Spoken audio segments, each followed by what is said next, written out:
Hello student, welcome to my YouTube channel Shikshangan education. আমার প্রিয় শিক্ষার্থী ভাই বোন ও পরিবার পরিজনকে স্বাগত জানাই। তোমরা যারা 2025 সালে মাধ্যমিক পরীক্ষা দেবে তাদের জন্য আফ্রিকা কবিতা থেকে কিছু রচনাধর্মী প্রশ্নের সাজেশান দিচ্ছি। তোমরা এখন থেকে প্রশ্নগুলো প্র্যাকটিস করো, প্রশ্নগুলো খাতায় লিখে নাও।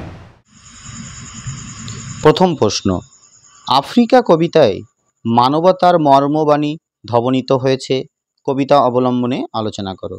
2 নম্বর প্রশ্ন, বিদ্রূপ করছিল ভীষণকে বিরূপের ছদ্মবেশে, শঙ্কাকে চাচ্ছিল হার মানাতে, ভীষণকে বিদ্রূপ করা বলতে কি বোঝানো হয়েছে?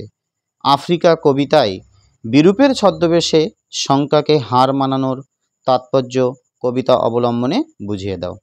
3 নম্বর, এলো ওরা লোহার হাত করে নিয়ে, ওরা কারা? পঙ্গক্তিটির তাৎপর্য বিশ্লেষণ করো।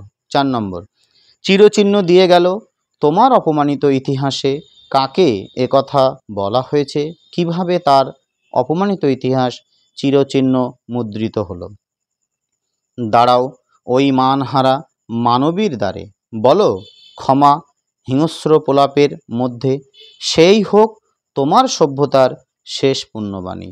উদ্ধৃত পঙ্গক্তিগুলির মধ্য দিয়ে রবীন্দ্রনাথের কবিসত্তার যে পরিচয় মেলে তা আলোচনা করো।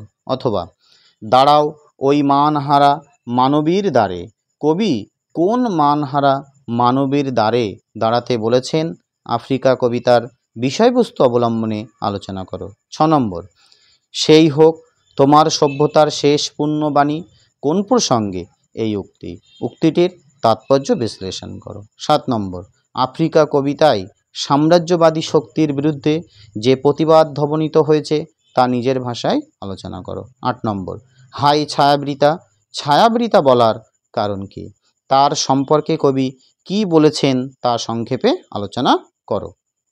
ভিডিওটা যদি সম্পূর্ণ ভালো লেগে থাকে এবং তোমরা যদি আমার ইউটিউব চ্যানেল থেকে আরও ভালো সাজেশান পেতে চাও তাহলে ভিডিওটি বন্ধুবান্ধবের মধ্যে শেয়ার করো, লাইক করো, সাবস্ক্রাইব করো।